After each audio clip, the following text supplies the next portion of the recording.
Appreciate your time as always joining us, especially when Rich is out of the pocket. But I want to ask you first about Trevor Lawrence. Is he going to be the next $50 million guy? Oh, what's up with the backwards baseball hat today? You came very casual. I like this. You know, I flew in from Minneapolis to Nashville for the league meeting that is kicking off here today. So this is the pre-getting myself all glossy and ready for the return of the Insiders tonight on NFL Network, 7 p.m. Eastern. You know, it's funny, Tom, if you were on a different show, we couldn't take you seriously because you have your hat backwards. You know, I'm just saying. But I'm on this show where no one cares. Exactly. Which is very true. I mean, really, I was going to start talking about a quarterback with great hair, but you threw me when you came on, and I saw the backwards look, which I think is very massholes. It's always great. Just, you know, it's a little different. I can get it. Wow, I don't think I've ever seen it without like a half a pound of product in it. Yeah. Still looking good, though. What Rich would do for that head of hair. I mean, Rich would do anything for that head of hair. I would be a movie star. Wouldn't you just be so happy? I wouldn't talk to you losers. I'd be big time. You'd be gone. I wouldn't talk to you losers. But instead, this is the most I've ever heard Brockman talk. Ironically, it's about hair. By the way, I think he just called you a loser. He wouldn't call me a loser because he doesn't want to take this on. But I mean, I'm just saying, like, you might want to think about that when you respond to Chris Brockman next time. Sorry, Tom. Love you, buddy. Hi, Tom. Love you guys. What's up to all the fellas in studio? Hi, Suzy. How are you? We're calling this Hot Mess Monday because all of the guests went like Kaiser Soze and went poof. So we're kind of just rolling with it today, except for you. You are the lone loyalist, even though Chris just called you a loser. Anyway, so. Well, Chris called all of us losers. Yeah. If he had that hair, then we would be losers. Right. So very Urban Meyer of him. Thank you. I have great hair. Hey, at least I know your names. All right. Wow. I'm not kicking anybody. Who did I kick? Good point. Urban Meyer kicked people. Kick the kicker. True story. Allegedly. Okay. Allegedly. Let's not talk about kickers. Let's sure. not talk about kickers. All right. Hey, Tom. How are you? All right. So let's talk about Trevor Lawrence because we're going nowhere here fast. So is he going to get $50 million? And that's the target point for all these quarterbacks. Now you got Joe Burrow is making 55. You saw with the Jared Goff contract checked in at 52, 53, depending how you slice those numbers. I think that with the way that the salary cap is going and the way that the marketplace has gone, there's no reason for any of the top quarterbacks who are coming up to think that they shouldn't be pushing that number. Now, Kirk Cousins, of course, got done back in March. That was $45 million per year. He's also 36 years old, coming off of a torn Achilles, and got really strong guarantees on that contract as well. With Trevor Lawrence, really the kind of equation that the Jaguars have to work out here, and it seems like their answer is it adds up for Trevor Lawrence, is just the inconsistency in the play, the inconsistency of the team so far through the course of his career. He was the number one pick for a reason. He took the team to the playoffs a couple of years ago, has not played his best in certain games here down the stretch over the past couple of seasons. But there's only so many of these guys. There's never 32 of them in the NFL. Trevor Lawrence, along with Tua Tagovailoa, along with Jordan Love. That's kind of the next group here in terms of the young guys going into their second real contracts. I know Jordan Love did the Band-Aid one-year thing to replace the fifth-year option. But these are the guys who are the next ones up. And so absolutely, the cap continues to rise, which is why teams like the Lions are willing to give a record signing bonus to a guy like Jared Goff, push out a lot of those cap consequences into the future, say we're going to lock them up right now. And quite frankly, with some of the other names that are coming up in the coming years here, it does make sense for the Jaguars to get something done with Trevor Lawrence sooner than later if they're able to agree on exactly what that number should be. Who's going to be the next huge contract, like the next huge contract that blows us all away?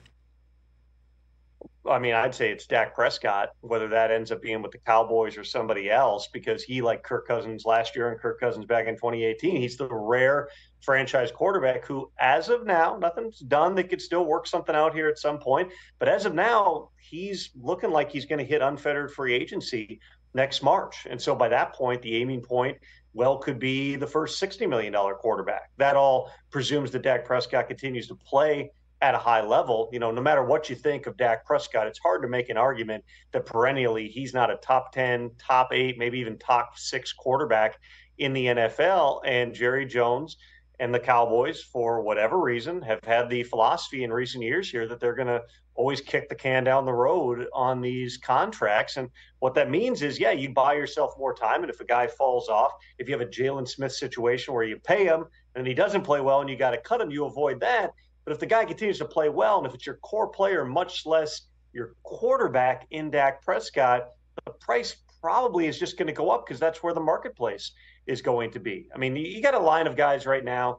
Justin Jefferson, too, is going to reset the market for non-quarterbacks at some point in the not-too-distant future. But, him and the Vikings have been working on that for over a year, and they haven't been able to get to that point. CeeDee Lamb, certainly, Dak's teammates, up for a big deal. Micah Parsons would be third in line in Dallas, but at some point here, he's going to be looking at a record type of a contract. And then, again, it goes back to those quarterbacks. And if you're the Dolphins with Tua, the Packers with Jordan Love, what is that number? Jordan Love doesn't have the track record of some of the other quarterbacks that have been taken up high. But if you look at him over the second half of last year, but for that interception, obviously, against San Francisco, he looks like he might be that next guy. You're just betting that those 8-10 games, whatever the number is what Jordan Love is going to be in the future if you're committing to him at a 50, 55, maybe higher type of a number, which certainly based on the Packers' organizational philosophy, based on how hard it is to find that guy and the amount of time they've put into developing Jordan Love, I absolutely anticipate that's another one that is going to find a way to get done. Tom Pelissero joining us here on the Rich Eisen Show. Suzy Shuster in for Rich Eisen. I just find the Dallas situation just confounding. And I know that we've seen them kick the can, like you said. We see that they could have done something. Jerry's saying that they're going to do great things during the draft. Nothing happens, so to speak. But where do you think this ends up? As you mentioned, they've got 3 guys to pay, and you just can't pay everybody. Well, I would say this. The Cowboys love Dak Prescott. They love CeeDee Lamb. They love Micah Parsons. And all along, when they didn't really do anything in free agency other than signing linebacker Eric Kendricks, who got cut by the Chargers, and bringing back Zeke Elliott, the thinking was we need to save the money to pay these 3 guys. It's pretty apparent just based on where they are in their contracts that Dak and CD are going to be the top priorities. I'm not saying they don't want to get something done with Micah, but he's entering year 4. He is eligible for an extension now, but it sounds like Micah also understands that those other ones are a little bit more urgent here. But you're right. I mean, I think that people make a lot of everything that comes out of Jerry Jones' mouth and, perhaps at times not taking into account the fact that Jerry just likes you to talk about the things that he says, whatever those might be. So when he says all in, what does he mean by that? We've spent like the past 3 months analyzing and hyper-analyzing those comments. The reality is they think they've got a good team. They think that they can be really good right now. I know they're really excited about the draft class that they were able to bring in. They were able to address some needs. They got several offensive linemen through the course of the draft, among other things that they did. They didn't draft a running back. That was in part because they thought that they had Zeke back. But you can retain your core. I'm not in the salary cap is a myth, corner of things here, because it's not. Every year we see teams have to make hard decisions. But those hard decisions usually involve that next group of players. If you've got your core players, particularly young players, and your quarterbacks, you want to retain those guys. That's how you maintain a healthy program. And then once you pay your quarterback $55, $60 million a year, and you pay a wide receiver $30+ million per year, you better keep drafting well, because that's your young, cheap workforce that's coming in. I do believe that the Cowboys, again, just based upon where they are with CD, where they are with Micah, I do believe that they're going to find ways to get those done. But when that happens remains to be seen. And with Dak, the situation is different. With CD, you've got franchise tags you can apply. Micah's got a year, and then his option, and then franchise tags. Dak, you are 10 months away from Dak Prescott, your franchise quarterback, becoming an unrestricted free agent. They had to tag him a second time a few years ago because they needed to buy time for his new contract to process. So a third tag would be 144% of his cap number this year, which I believe is close to $60 million. It's such an astronomical number, they basically can't tag him again. And so Dak is going to be that rare franchise quarterback who becomes a true free agent. I mean, it's a pretty short list of guys you can think of that did that. Kirk Cousins has done it twice, back in 18 and then in 24. Tom Brady did it at the end. Drew Brees was a free agent for like a few seconds in 2018. The Vikings called on him before they signed Kirk Cousins that year, but he was never really going anywhere. With Dak, every day that you get closer to him hitting free agency, just in my opinion, just knowing how the dynamics work and how the league views that position, I think you're getting a day closer to Dak if you're not able to get something done, not being a member of the Cowboys in 2025. Tom Pelissero here on the Rich Eisen Show. Who won the schedule release? The Chargers social media team, but they're on like a 5-year winning streak. There was some good stuff there. The social media teams, I think, always do a really good job. It's so hard to like process from the outside all 32 schedules. Usually the teams you're looking for, it's just when are your hard games, when are your division games. If you're Pittsburgh, you're wondering why are all our division games at the end of the season. If you're some of the teams like the Packers who find out that you're going to Brazil in week 1, other than that, their schedule actually looks pretty good, but you're still talking about a really unusual type of cadence to the schedule. The Vikings have a really hard schedule out of the gate, just knowing that one off the top of my head, with an early international game, an early bye. In terms of who wins it and loses it, I mean, I'll say the Jets. How about that, Susie? I'll do that for Rich. I'll say the Jets won the schedule release because they have to be the worst team that a year later has the most primetime games. I mean, look at that schedule. You are going to see so much Jets, including that standalone game in week 5 over there in London against the Vikings. It's embarrassing. It's so gross. It's embarrassing. It's so why would they do that? Why would the dude say, "Oh, well, they owe us one"? Like, fool me once, it's your shame on me. Like Aaron Rodgers came out and waved the flag and got hurt right away on purpose. Like, by the way, again, not a Jets fan, don't care about the Jets at all. Don't want to be with Rich when they come on the field. I said to him, also, you might want to go elsewhere to watch the game. Jets fans don't want to see their team half the year in prime time. Like, what are we doing? I've already seen enough Jets. Flip side, your Sundays, Susie, really opened up here because Rich will be watching the Jets at night and on Mondays and on Thursdays. That one, the trip over, I'm guessing he's going to call that game in London in week 5, so you lose him for that. But no, I think that's it's a net positive. Listen, the goal of the NFL at its core is to make money. The biggest driver of making money is TV ratings, the TV packages, the media packages, all the different things that they sell now. The Jets, with Aaron Rodgers, if Aaron Rodgers is on the field, which they spent a lot of resources this offseason trying to protect him, bringing in Tyron Smith and John Simpson, trading for Morgan Moses and drafting Olu Fashanu, that's all geared toward try to let Aaron Rodgers do what he was supposed to do a year ago. It's a redo for everybody. I'll be interested to see how it goes. Where should the top free agents go? Who's left? You know, we're really kind of down to it. I mean, the guys who are like the veterans, let's say the big names that are left out there. Ryan Tannehill sitting out there. At this point, I think that Tannehill probably is more likely to land in a Joe Flacco type situation a year ago where wait and see who gets hurt. Maybe somebody gets desperate. They offer you more money. There was interest in Tannehill early in the offseason, but he wasn't interested in coming in and being a straight backup or not for much money. He'll sit and wait. We'll see if he ends up playing, but usually there's injuries and he'd be the top guy on that list. There's some running backs sitting out there. Dalvin Cook is one of them.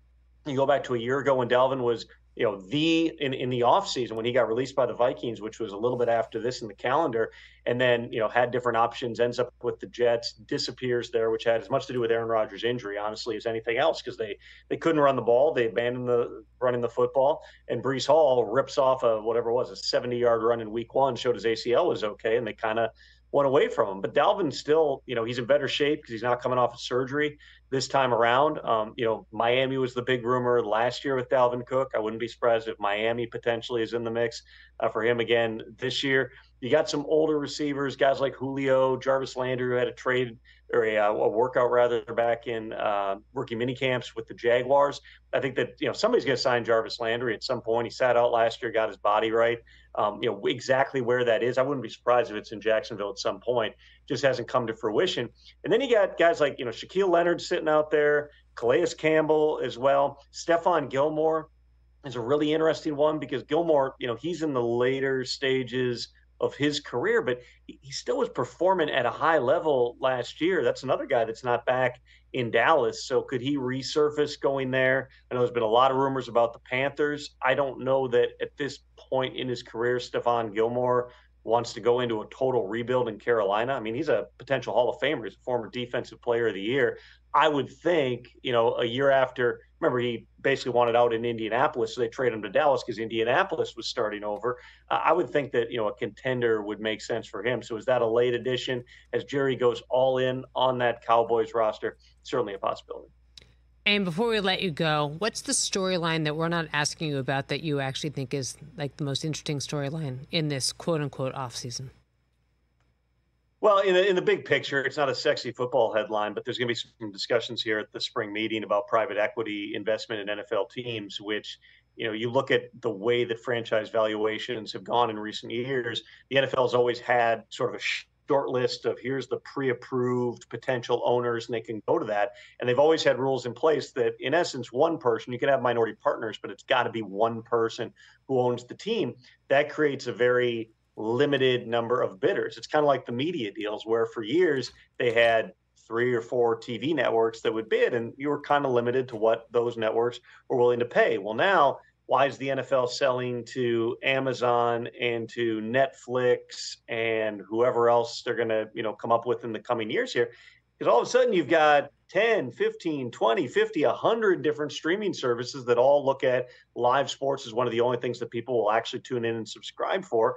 Let's figure it out. If we're Peacock, how do we put a game there? And how do we use that to our advantage? It's the same thing with the idea of private equity. If you only had a handful of these pre-approved singular owners who have the money to create the stability within the organization that the NFL has long wanted, now all of a sudden, if you've got private equity groups, you've got these, high net individuals who can pool their resources together and invest in a team. That's a pretty good way to drive the valuations up, because then you're talking about crazy money and it doesn't have to come from just one person. The drawbacks of that, like everything, when we talk about a private equity investment, is it does destabilize what's been a really successful system for the NFL.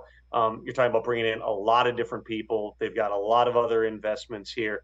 It's not the same system that it has been in the past. So, there's probably going to be some owners who are forward thinking on this and just see how do we continue to skyrocket revenue and franchise valuations. The Jerry Joneses of the world. I haven't talked to Jerry, but I would imagine he's sitting there going, we can take the franchise valuations from $5 to $7 billion to $15 to $20 billion just by doing this. Why in the world would we not do that? And you're going to have some other owners, the ones whose families own the team for years, who have always abided by these fairly strict guidelines here, are going to say, whoa, we're prioritizing the wrong thing. So an interesting conversation that's going to take place here at the league meeting, and we'll see what else takes place in the coming days. We'll have it all again, Susie. The Insiders back in primetime, 7 p.m. Eastern time every weeknight, starting tonight. Fantastic plug. Wait, Tom, real quick about the private equity and ownership shares and all that. Is anyone in the league, whether they're on the team side or on the reporter side,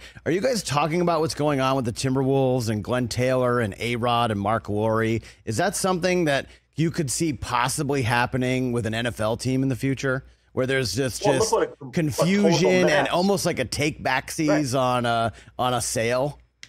Well, that's exactly it. There's a lot of layers to that one. But sure. Part of it is, Glenn Taylor looks and says, well, the franchise valuations have gone way up. You were getting a sweetheart deal. I don't want to do that. But it was also, at least in Glenn Taylor's telling of this, that they had all these different private equity partners, all these different financiers. They didn't have the money when Glenn says that they were supposed to pay it.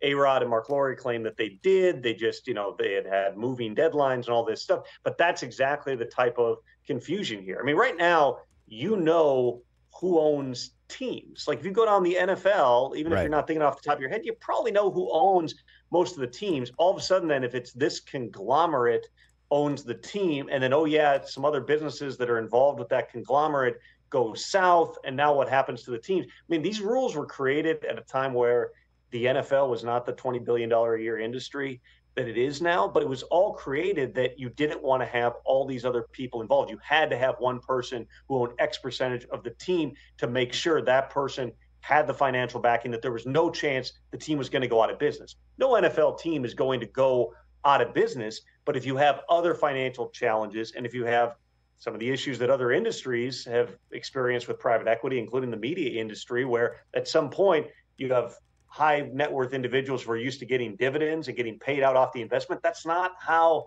the NFL works. Right. You eventually get paid back. You either sell your shares or you get paid when the team gets sold, which might be years and years down the line. It will just introduce different dynamics than the NFL has seen before. And absolutely, if you're an owner who wants to push back, if you're Mike Brown, who votes no on pretty much everything in the world, you can point to the Timberwolves situation and go, this is exactly what we don't want to have here.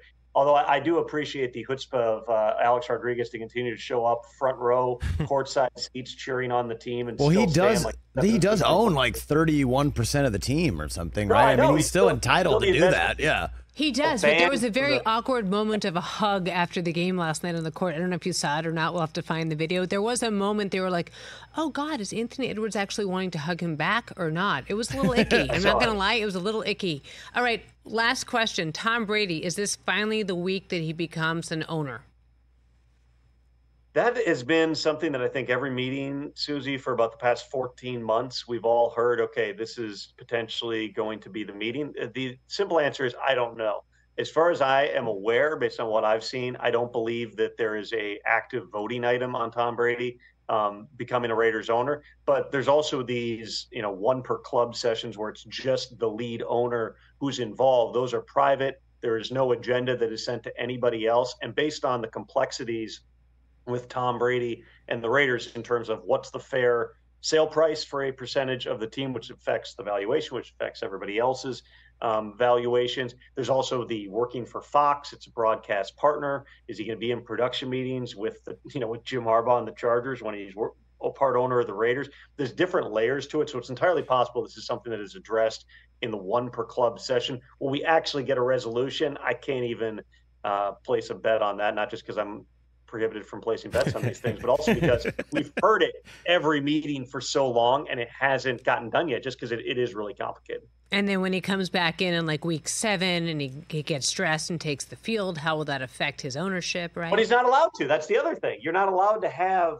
any employee, including players, own equity in teams. So yeah, all of a sudden there's injuries in Las Vegas and he wants to play, or there's some other team that tries to talk him in it. Like there's so much going on here that the owners have been trying to wrap their heads around it. I would say there are some teams, and I've talked to them, that are vehemently opposed to Tom Brady being an equity partner, being a part owner of a team, and broadcasting games. They simply don't want to have it. They're not going to let him into production meetings. They don't want somebody on talking about their team who's an owner of another team. There are some teams that have taken a real hard line saying, we are not going to vote for this no matter what. So you're trying to figure out, is there a way that you can navigate this thing forward and make everybody, at least 24 of the owners, happy? But like owner of the team, he's going to own like 0.5%. But it is a crazy conflict of interest, though, isn't it? I mean, it's kind of, it is an insane conflict of interest. I would say matter what probably not, though. I mean, he's a guy, like, he has no say on anything that relates to day-to-day about the Raiders. Oh, my God, that's crazy. He's Tom Brady. He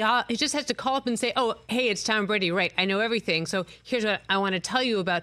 I don't think he would. I think he has high morals, and I know, okay, I just opened myself up for everybody who hates the Patriots to say, like, what are you talking about when it comes to decisions? But you really think Tom Brady, who owns 0.5% or whatever it is, Tom, it's super low, I imagine, he's going to hear something at a production meeting and call Mark Davis or Antonio Pierce and be like, hey, here's what I just heard? I would think not, just because I think that would be a pretty quick way to get yourself banned from everything. Right. It's more so just the appearances that you have people who own parts of teams being employed by broadcast networks and talking about the other teams. I mean, think about this, like just the tampering element of it alone. So Tom Brady's on the broadcast talking about some pending free agent going, boy, Dak Prescott, if I were an owner, I'd love to have him on my team. And then lo and behold, Dak signs with the Raiders in March. Again, this stuff all happens. We know it happens. It just doesn't normally happen right in front of your face. That's something that some teams are going to have to be convinced of, that you don't have a slippery slope here in terms of people who are involved with broadcasts owning teams. Yeah, that'd be like, I wish Dak Prescott would think about texting me at 555-222 exactly. I mean, it's not going to happen. Tom, thanks again for your time. Have fun this week, and we'll see you with the backwards hat rocking very soon. Sounds good. Thanks, Suzy. Appreciate it. Rich would do anything for that head of hair. He would just, he would never put a hat on. Catch the Rich Eisen Show every single day on the Roku channel, 12 to 3 Eastern, for free.